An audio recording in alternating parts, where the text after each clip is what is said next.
Okay, hi everyone. I'm Alexis Williams, co-founder of Business Skills for Health Professionals, and welcome to the podcast Beyond Clinical. In this podcast, we'll be interviewing health professionals from diverse backgrounds who have moved into unconventional roles beyond clinical. We'll be hearing their stories and tips and hope that this inspires you to pursue unique career paths. So today is the 13th episode of the podcast, and I'd like to introduce my guest, Drew Hemler. Drew, can you say hello to the audience? Yeah, hello everybody. Thank you for tuning in and happy 13th episode, Alexis. Yeah, I'm excited. So before I get started, I'll maybe just share a little bit about your background, Drew. Sure. So Drew is an internationally registered dietitian practicing in both Ontario, Canada, and the US since 2018. He has served as a communications, operations, professional practice, and practitioner development consultant for numerous organizations, including TELUS Health, Microsoft, MedWorks, and the College of Dietitians of Ontario.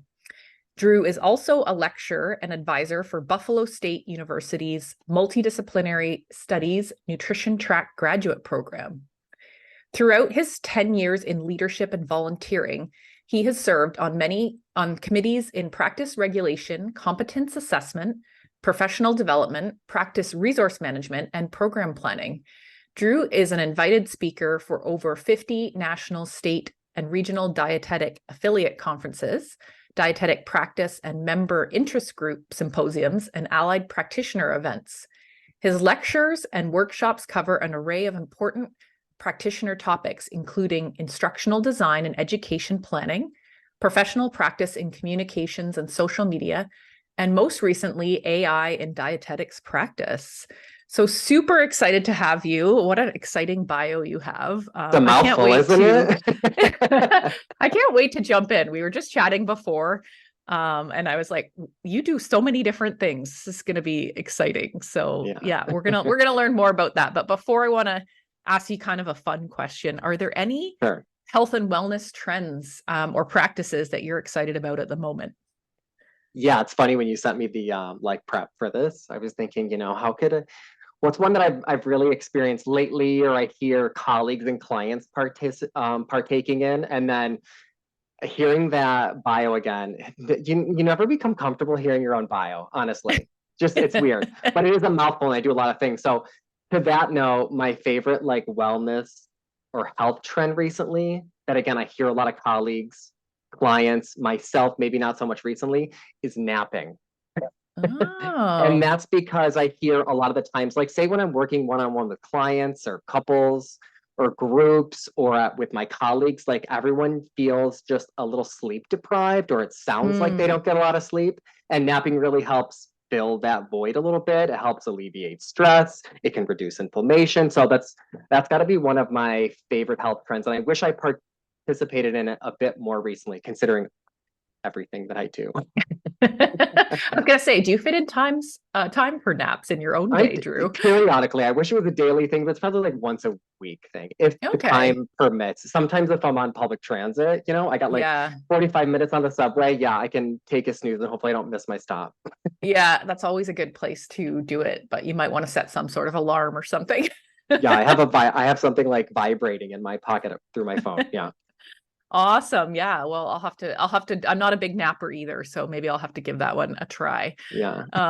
Yeah, exciting. So yeah, I'd love to hear about your career journey. Feel free to start from the beginning and share as much as you like. Okay. Yeah, I'll give a Cliff Notes section because the year was 2002 or so. So I am a second career dietitian, technically. So previously I went to school for business management, business administration. I got roped into marketing, started minoring in that, met some people who worked at Eastman Kodak, and boom, I started working in the field of marketing and merchandising. Climbed up the ladder a little bit for a few years. This was early, mid 2000s.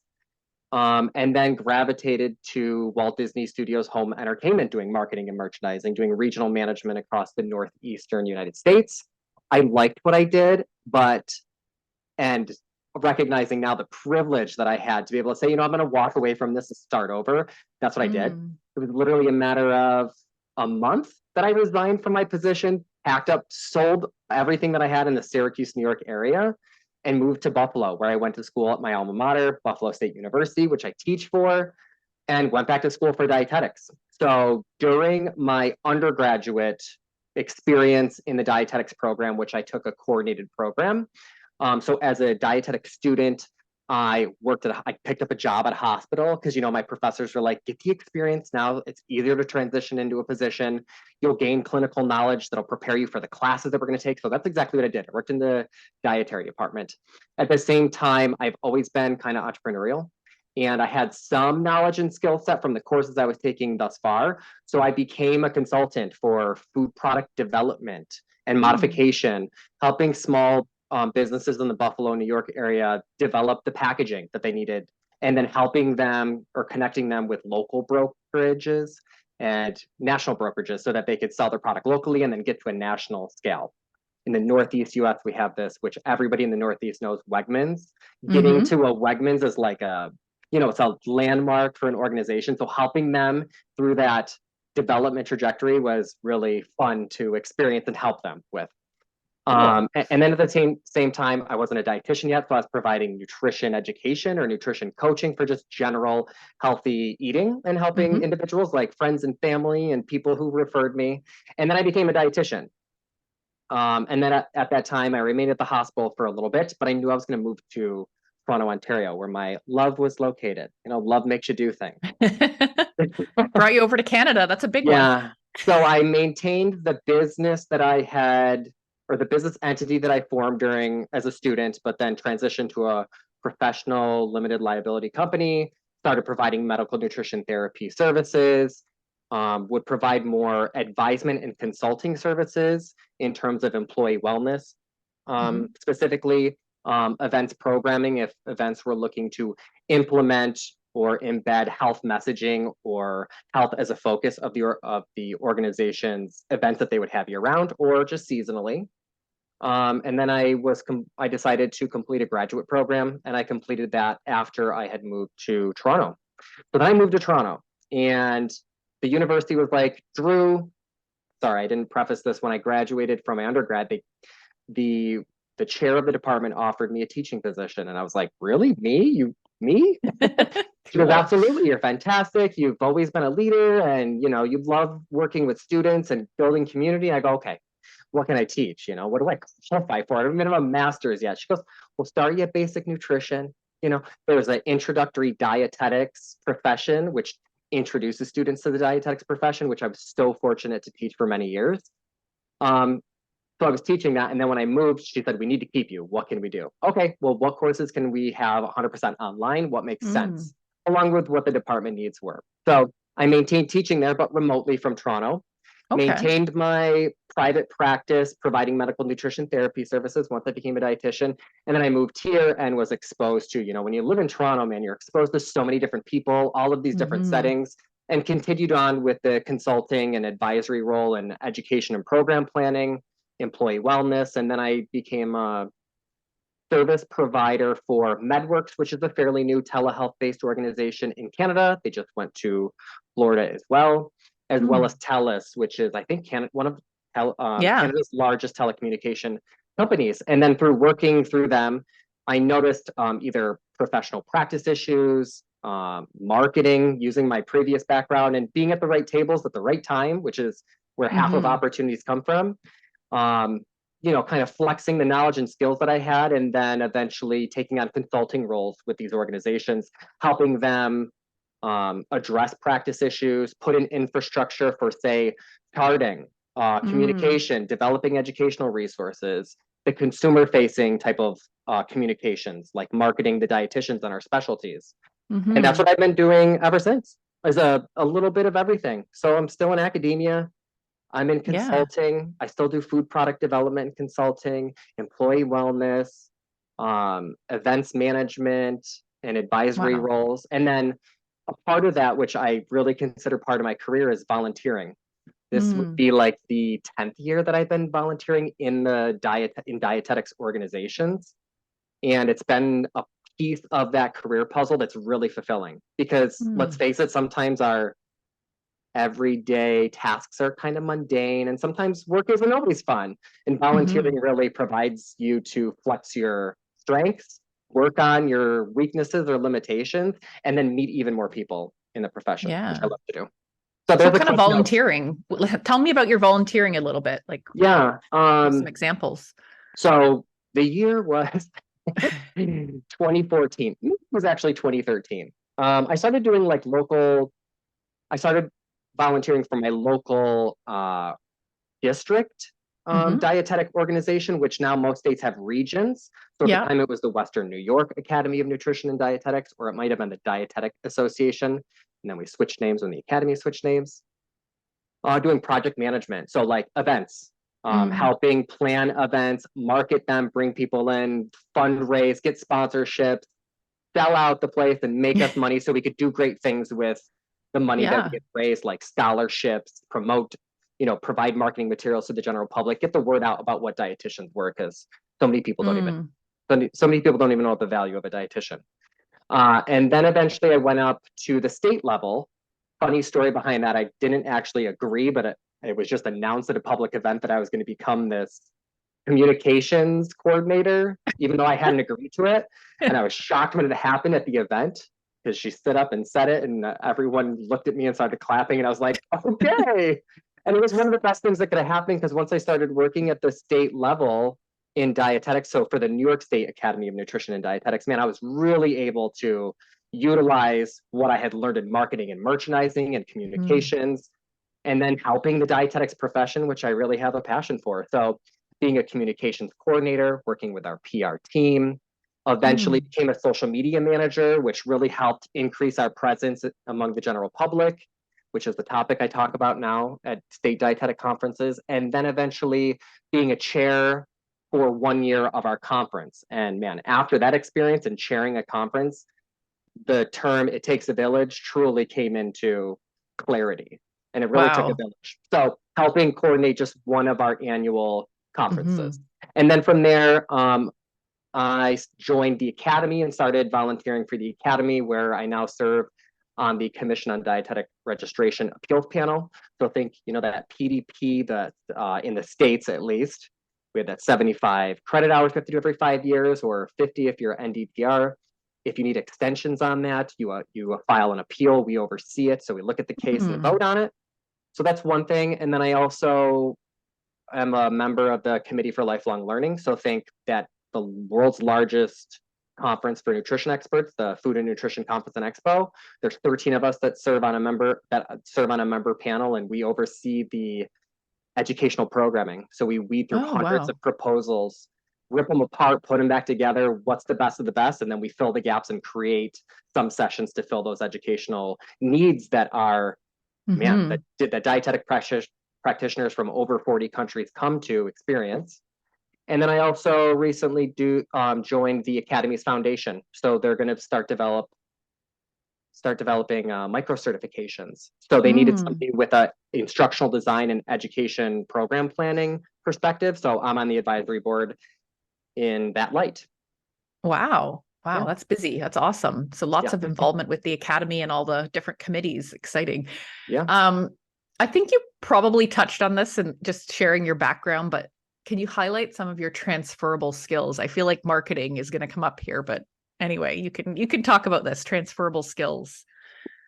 Well, going back to when I first became a dietitian and then before working in the hospital, the clinical skills, this is beyond clinical, but the skills Hmm. that I learned in clinic regarding just having foundational knowledge about biochemical assessment, Hmm. the investigative component of putting all those pieces together, especially in working with an interdisciplinary team. So taking that Hmm.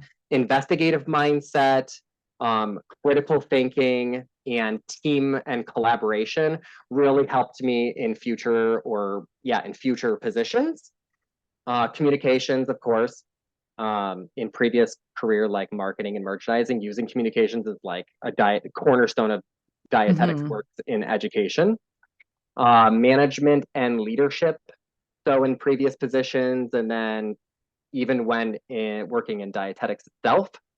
And what I learned during my master's degree, which was master's in science and adult education, which focus on education and program planning and instructional design, that really translated well to what I do, serving as a consultant in all of the roles within all the organizations. Wow, that's so cool. Yeah, there's a lot of transferable skills I think we bring, like through dietetic training, but also your previous experiences in different areas, and just having some of those foundational business skills, I'm sure were really helpful to you. Yeah, absolutely. There's like, there's some hard skills that you need in business, but then there's soft skills about like meeting people, like I was saying, like being at the right place at the right time, and then having the right conversations and using the right kind of language and asking the right questions that get you at certain tables or get you certain opportunities that you might not have if you weren't at that place in time and have that business mindset and could express it. Yeah, for sure. And yeah, I'll leave it there. Okay. I could talk forever. Awesome. Can you talk about how you network both internally and externally? Like, I guess, what I mean by that is like, if you're working in one organization, obviously that's kind of more like your internal networking, but just your broad networking as well. Yeah. I think what's helped me network, whether it's inside the industries that I work in or outside, is being in a city that is so dense in terms of population.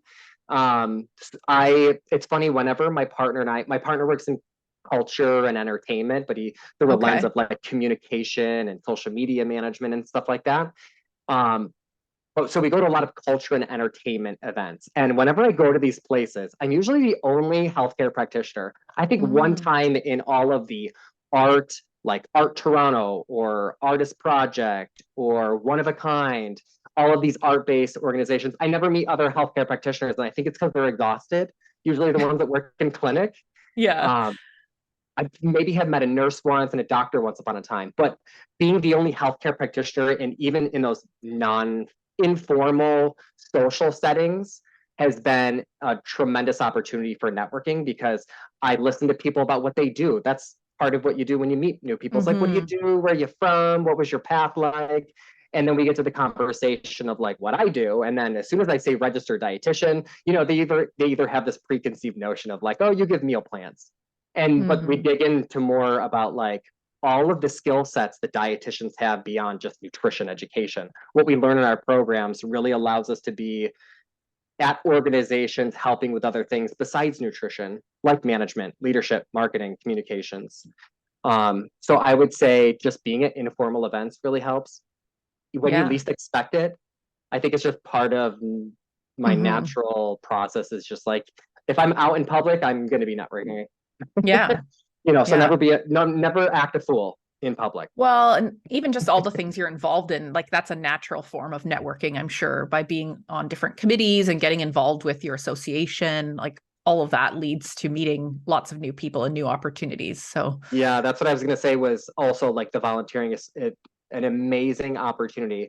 When I was volunteering at the local district sub-region within New York, there's a bit of, you get to know people within that area. And then I started volunteering for the state, and I met everybody across the state, and it really opened my eyes. That was kind of my beyond clinical experience, was like, wow, there's all of these other opportunities. I'm doing my own little entrepreneurial thing, but I didn't know people could be sports dietitians. Yeah. I didn't know that people could work specifically in a corporate setting for their nutrition communications. I didn't know people could be salespeople for medical equipment. I had no idea. So volunteering really opened my eyes to, man, like the 30 different or maybe 40 different areas of practice that we could be in. So through volunteering, and then probably a staple is LinkedIn. That's where I'm the most active on social media, is in the private messaging in LinkedIn, where people like have seen me because I spoke at a conference and they want to talk, and they have these dilemmas that they need to work through, whether it's through AI, social media, gender affirming care, which is another topic I discuss, or MNT or something. Really in LinkedIn, because that's what it's made for, right? That's what LinkedIn's all about. Yeah. And then occasionally awesome. I find somebody that I'm local to here in Toronto, or I'll be visiting a city because I'm traveling to go to a conference, and I'll just say, hey, can we get coffee together? And we'll spend a half an hour to an hour at a coffee shop, and we're just learning about people. And yeah, I guess you would call them informational interviews, which now, Right. get on a webcam and you can talk to anybody as long as Yeah. they have free time. Yes. Yeah. No, I think that's so important for professional development, like having those informal chats and just learning about people's backgrounds and all of that, which, is kind of like why I started doing this podcast, because I love hearing all the different opportunities and stories that people have in Mhm. different health professional career paths. And And getting I to know totally them, agree. Yeah. getting to know Yeah. people on that personal level is so important. Like when I joined the Committee for Lifelong Learning, there's 13 of us. I missed out last year because we go to Chicago every January, February to meet. I was there, but I had too much work to do after our 9-hour meetings during the day, where it's intense, where we're Yeah. going through all of these proposals. This year, I was like, no, I'm going to make it a point. And there's 5 of us that went out afterwards. We went to like a comedy show, went out to dinner, we had some drinks. And I feel like I can ask them anything, anytime, and they can do the same thing with me because I got to know them Yeah. on that personal level. So That's a doing really good informal tip. things with your colleagues and peers could be beneficial. Absolutely. Yeah. And I think LinkedIn, like you said, like that's the main platform I use as well. But it's funny, I've been hearing from a lot of health professionals, they're not on there. Yeah. So it actually, one of my clients recently inspired us to write a blog post, and we're going to develop a guide on like how to get on LinkedIn if you haven't been on it. Cause I think there are a lot of people who aren't just not using it yet. And it's a great tool. I've met tons of, well, that's how I came to meet you, was being introduced Exactly. to one of my other guests, Lisa, and getting Yeah. connected to you. But I've been connected from people in Australia and all over, doing Those kind of similar ADPs. things. Yeah, it's Yeah. pretty exciting. So definitely get on LinkedIn if Yeah. you're not already. Yeah. I have dietitians who contact me from like Turkey, from Eastern Europe countries, that they're now like dietetics is finally back in universities. They've taken a program and now they just still don't feel as prepared to enter a clinical setting or beyond. And they'll contact somebody that they notice that does a lot of different things, and you can help them, Absolutely. No, that's great. Okay, I feel like this question maybe doesn't really fit, but it might be more the reverse. So what did you need to learn coming from marketing and going into more of like a science-based field? I kind of flip that around a little bit. Usually I ask what to guess when they made the leap from clinical into like business, but maybe you can just answer it how you want to. It's still a very valid question, forward or reverse. And that is especially something that I've learned working with such a diverse body of individuals, especially working with organizations in Canada. Like they're truly diverse teams, and learning about communication context or level of context in cultural communication, because I'm working with people that have lived in countries I've never heard of, and I've had to that I've learned through them, or I've had to like secretly Google while I'm in like a washroom because I'm embarrassed that I don't know this country and I need to learn a little bit about it to have some context and conversation with them. But people come from all over the world, especially and live in Toronto, which is the most diverse city in the world, and understanding that people's body language, the amount of words that they use, how in depth they go with certain conversations really comes back to their culture of where they were born and were developed. So that was kind of a learning curve in expanding the services and then the organizations that I work for, especially in Canada, is understanding like, okay, I have this individual, not stereotyping at first or making some assumptions, but with a little bit of conversation, understanding like how acculturated or assimilated they are to, say, Canadian communications, which is a whole nother level, which challenges me every day.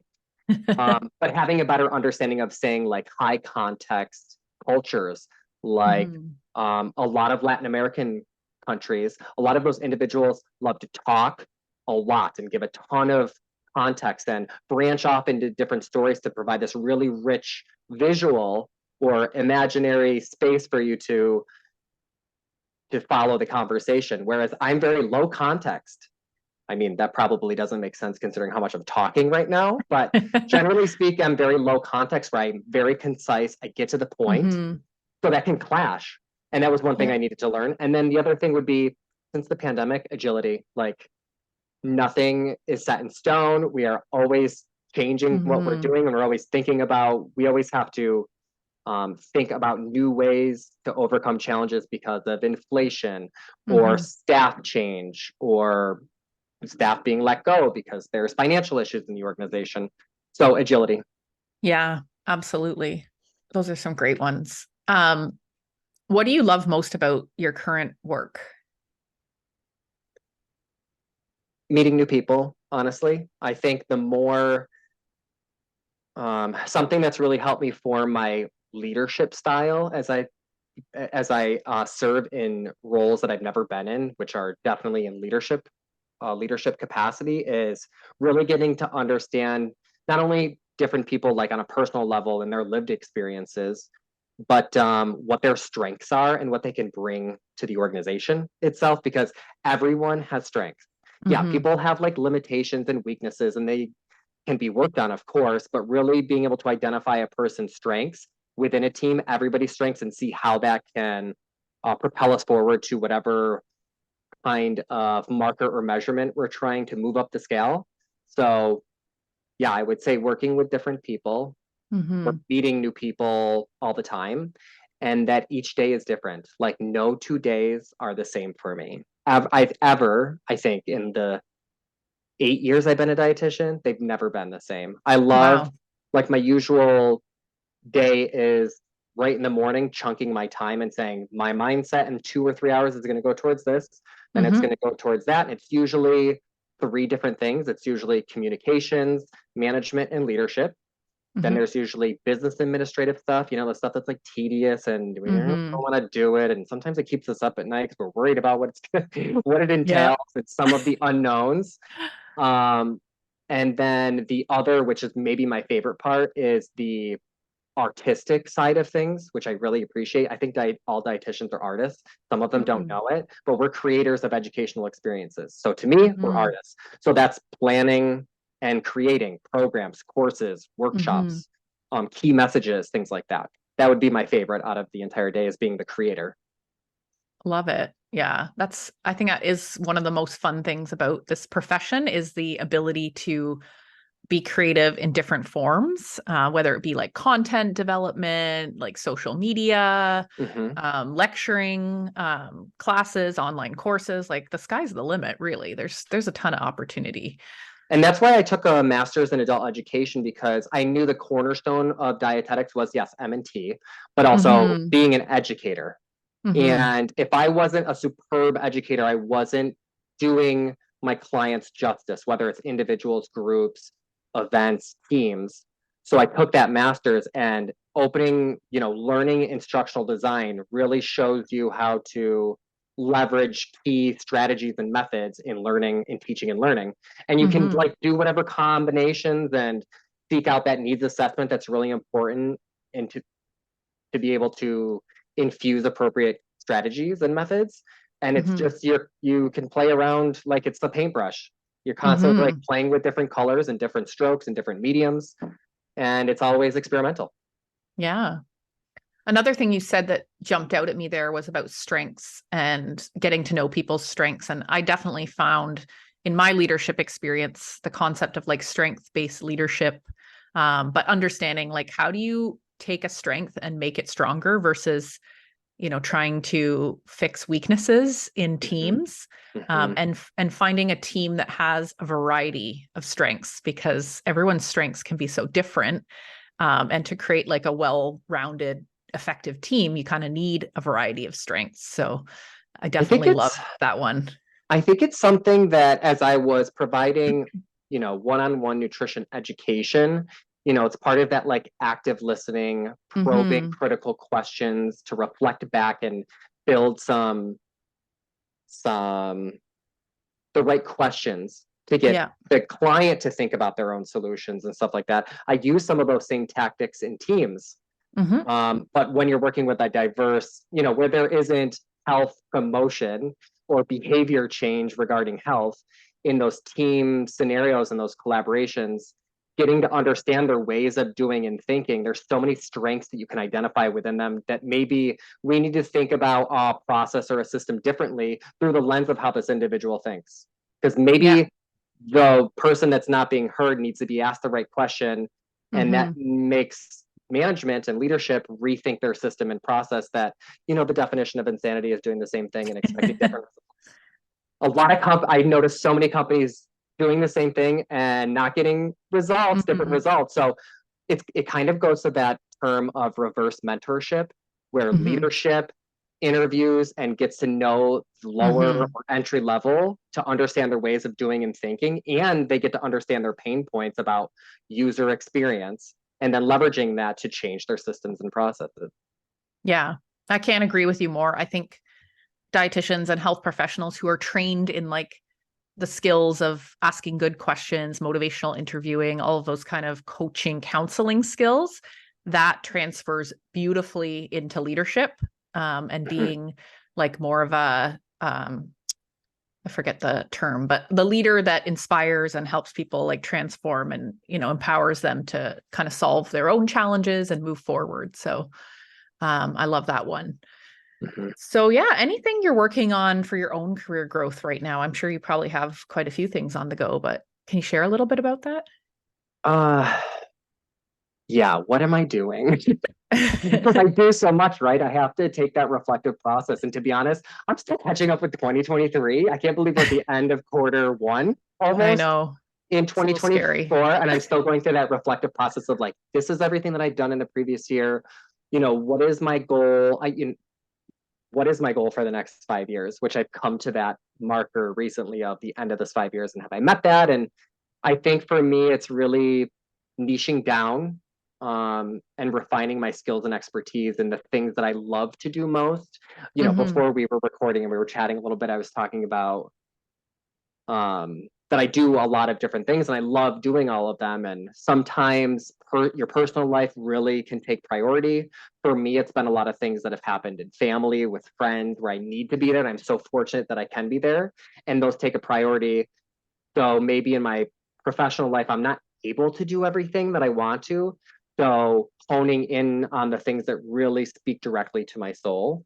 So I think that's going to be my next step. Another thing is being a better entrepreneur. And any entrepreneur can really relate to what I'm about to say, is like drawing a line in your professional and your personal life and giving yourself that space to be a person, to have friends, to have family, because sometimes those are the experiences that really help you propel in your professional life, is really coming back to who you are and what you love to do and your hobbies. So being a better entrepreneur in that aspect is like, here's the line. It's 4 o'clock. Shut the laptop off. Shut the laptop off. Call your father. Talk to your sister. Be a good uncle. Things like that. Yeah. It's hard. I feel like as an entrepreneur as well, having been one in different settings and then working kind of in corporate too, like that shutting down and compartmentalizing like can be really challenging for a lot of us. So yeah, I think that's a great goal. Because the wheel never stops, really. When you have your No. own business and you're an entrepreneur, you're thinking about things. My partner will catch me all the time, like I'm zoning off thinking about some data analytics or something, and he's like, "Hey, get back here." Yes, my kids do that a lot. They're like, "Mom, what are you doing right now? What are you thinking about? You're not focusing on our board game." Awesome. Well, okay. So you said you've kind of been, you've had different stages of your career, but if there was one thing you could share with your early career self, what would that be? Okay, that's a really good question. Because maybe in some parts I'm still telling myself that. I mean, I've only been a dietitian for 8 years, so funny, after the first 5 years of being a dietitian, I wanted to like develop this publication or take it to the conferences where I paired up with other people that went through their first 5 years, because you learn so much Yeah, being a you dietitian do. and being in different areas. For me, it was being a tumbleweed, which one of my colleagues coined, which I really resonated with. Being a tumbleweed in Yeah. dietetics and playing around in all the different Yeah. areas is, at least in context of myself. So speaking to my previous self, is don't worry about picking a lane then and there. Test everything out, everything that you want to do. Take the opportunity as long as it's within your limits, as long as you're not, hurting other people and hurting Yeah. yourself. Do all of the things and experiment and see what really speaks to your soul, because it's going to be something that you're doing for the majority of your life and for the many of your remaining years. So don't worry about picking a lane, explore everything, and then don't compare yourself to other people. I think something I really battled right out of high school, or sorry, right out of my undergraduate experience, because I was volunteering and working with people at different levels, and I can never see myself in those positions. And I thought, how the heck am I ever going to be that at that level that these people are at? And it was me just comparing myself to them, which was only doing myself a disservice. And in, now volunteering at a national level, being at these tables at these organizations, realizing everyone's just a human trying to manage their life while we're swirling around on this rock on Earth or in the universe. Like, we're all human. We all got things going on. Absolutely. So don't compare yourself. Everybody's pathway is truly unique. Like, I've never met two people that have had the exact same career path, even if they're both in clinic their entire career. They both had very different ways in which they've gotten there, departments that they've worked with, teams that they've worked with, challenges that they face with themselves. So never compare yourself to anybody else. I think that's great advice. And I think, just like you said, being open, and I think that can go beyond the first part of your career.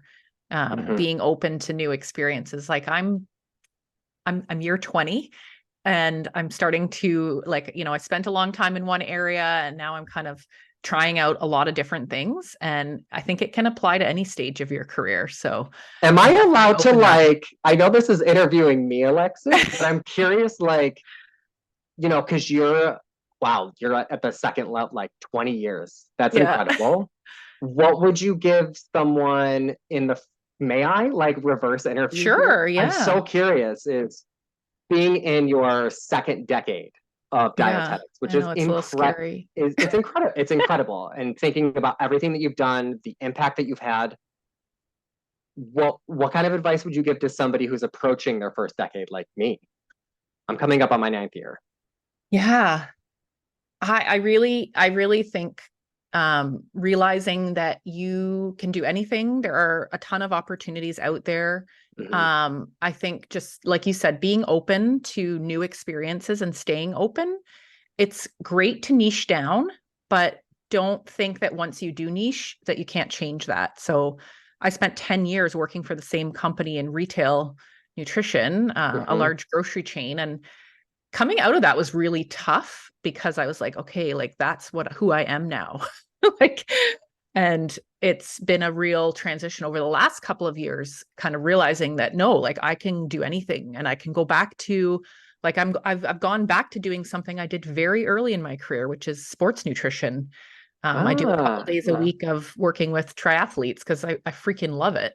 And it's like, and you can do anything, just like you said. And you can do anything. So yeah, I think it's great to niche, and it can really grow your career, but you can change that. You can pivot. Like you said, things are always adapting. And it's good to be open to that. So I think I don't know. That's all I got.